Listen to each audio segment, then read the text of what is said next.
In this episode of the Stretch Goals podcast, we're going to talk about how to set realistic goals, unlike Uber, who wants to build flying cars. By 2020. This is the Stretch Goals podcast, where each week we'll share insights and lessons learned based on our experiences as entrepreneurs. We'll challenge you to create ambitious goals as you start and grow your business. I'm your host, Robert Dickerson. And I'm Scott Davis. So Uber came out this week with an article that they are going to build flying cars by 2020, right? Yeah. And so they're not necessarily building the cars. What they are doing is they are going to partner with companies that have vertical liftoff cars. And they're going to roll this out in Dallas, Fort Worth, and Dubai by 2020 was their statement, in their official statement. How this applies to what we're talking about here on the Stretch Goals podcast is the FAA has a long-standing legacy of taking forever to approve anything that flies in the air, okay? And you're talking about transporting people in high volume. I think there was going to be like 18 different stations, and each of these cars, planes, cars, what do we call them? Each of these vehicles, transportation units, I feel like we're in the Jetsons. Each of these vehicles can travel 100 miles in 40 minutes. So it's over 100 miles an hour, right? And probably like 120 miles an hour, something like that. And they're going to be transporting passengers, on-demand passengers. So the FAA, there's no way that the FAA, if you filed it today, would have this thing approved by 2020. All of the testing and things like that. So what Uber has done is they've sensationalized this idea to get some attention, to get some marketing traffic, and get the eyes on their company, right? I mean, it's sensationalism. Yeah, I mean, people can't even drive on the road. I don't know if I want to be in the air with them when they're driving. But yeah, I mean, I think, we were trying to figure out how do we tie this into business owners? And, I think that's a good point that you made. It's kind of like sensationalizing these ideas in order to, generate traffic to your site. But I think it's also about, how do you set realistic goals, or how do you set kind of these big ideas, these big visions that you can kind of drive your company towards? Right. And what's happened here is that Uber has now set the bar for their own achievement, right? And if they don't hit this 2020 goal, they're going to look stupid. If we talk about the reality of it, they've done the same thing that Hyperloop has done, which is, hey, we've got this idea and we're going to put all the pieces together, but you guys are going to go make all the pieces for us. And then we're all going to put it together and it's going to run. It's the same concept here. Uber's not building the cars. Uber wants to provide the service. Oh, and by the way, somebody else is going to go build the cars, and they're going to partner with all these different guys. So, but the problem is they're going to be held to the standard that they've now set for themselves through this marketing campaign, which in my opinion is what this is. Right? It's to bring attention to Uber and maybe get their next round of funding and get people's eyes going, oh, what's Uber doing next? Right? So it's all a marketing play, in my opinion, but now they're going to be held to that standard. Yeah. I mean, it's good to kind of set your vision and set goals. And a lot of companies do it to kind of create demand, to kind of, figure out where they fit in the market, to kind of set themselves up for the future. Right. And so it's good to do that kind of thing, but it's also good to kind of set realistic goals of what you're trying to do. And I know we talked about this in a previous episode of, kind of throwing out there what you're going to do and, setting those goals. And it can be difficult, right, to kind of do those kind of things. Yeah. I mean, this is classic overcommittal, in my opinion. And we talked about that in episode 11, how to avoid overcommitting yourself. And Uber has really just bitten off more than they can chew. Look, they've got a lot of employees, and sure, they could make all the pieces work by then. I don't doubt that. But getting through the FAA process, that's an independent entity that you cannot control, and therefore you cannot guarantee timelines on. It's just like filing for a patent. It's going to take probably 6 months, but it might take a year. You just don't know. And to guarantee a date, to me, is just shooting yourself in the foot. I mean, maybe I'll be wrong. Maybe in 3 years, when we're on episode 509, we're going to talk about how stupid I was to have said that Uber couldn't do this by 2020. I'm not saying technically it can't be done. I'm saying legally it's not going to be ready.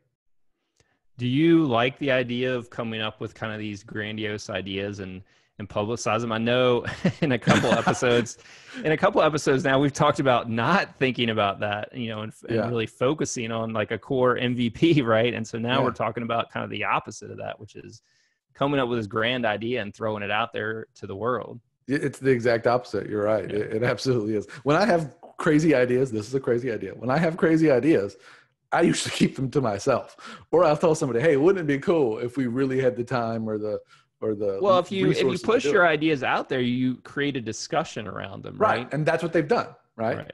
They've good or bad, right? It creates a discussion around, correct, you know, is it feasible? And sometimes, you know, throughout my career, those kind of ideas have pushed me to think of new solutions that I might not have.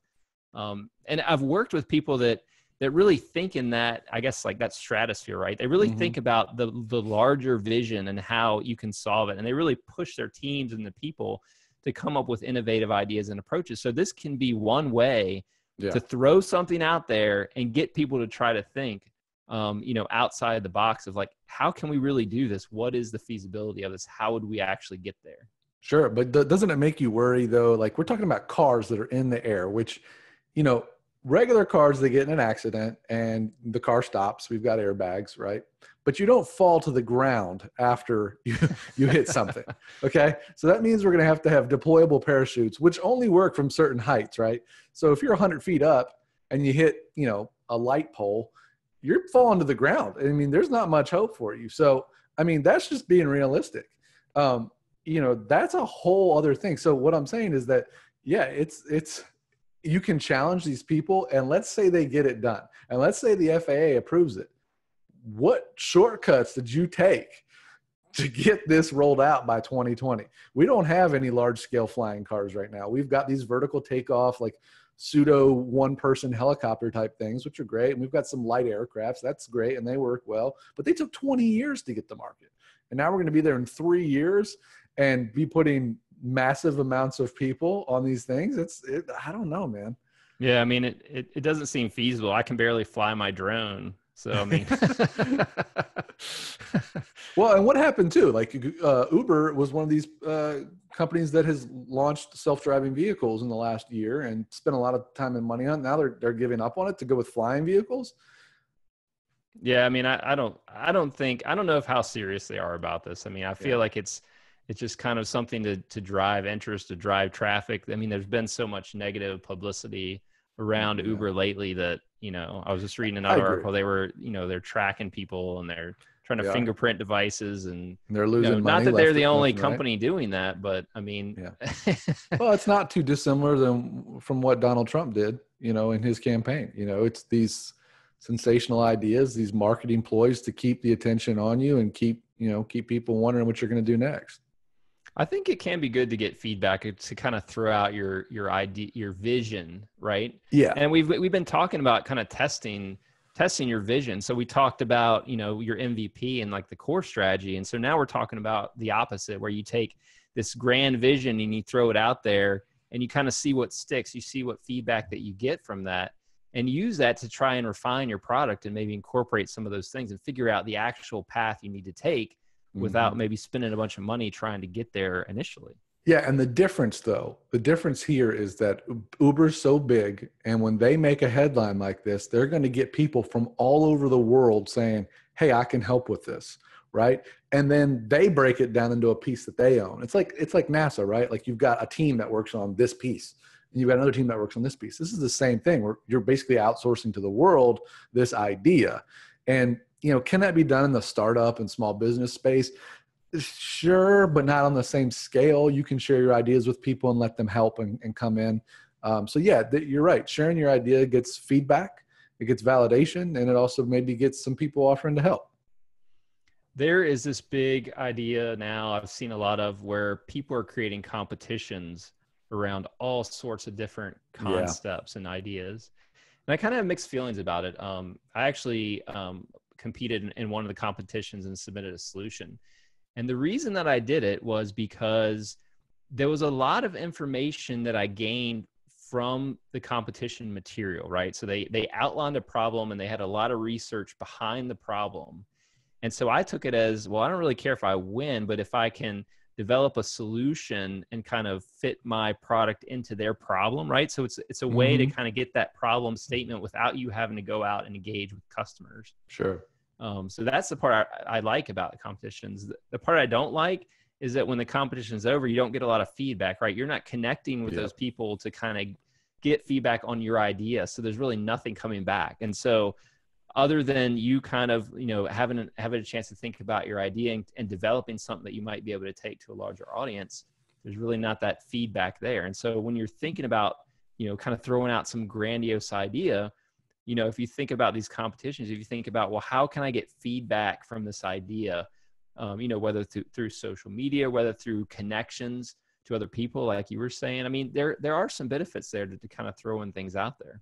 For sure. Yeah. I mean, and if you win the contest, you get some feedback.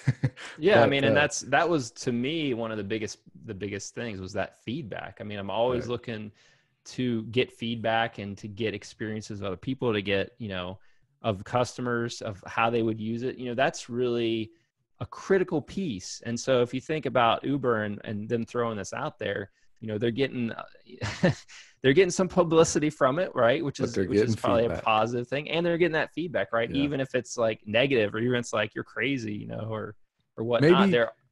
Maybe just maybe that they really did this because they want to do it, but they didn't have the solution. So by throwing it out there, they're getting the solution for free, right? By getting the ideas from other people. Right.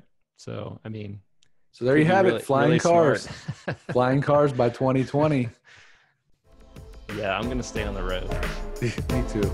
Let's have a big parachute. Thanks for listening, guys. Check us out on YouTube, social media.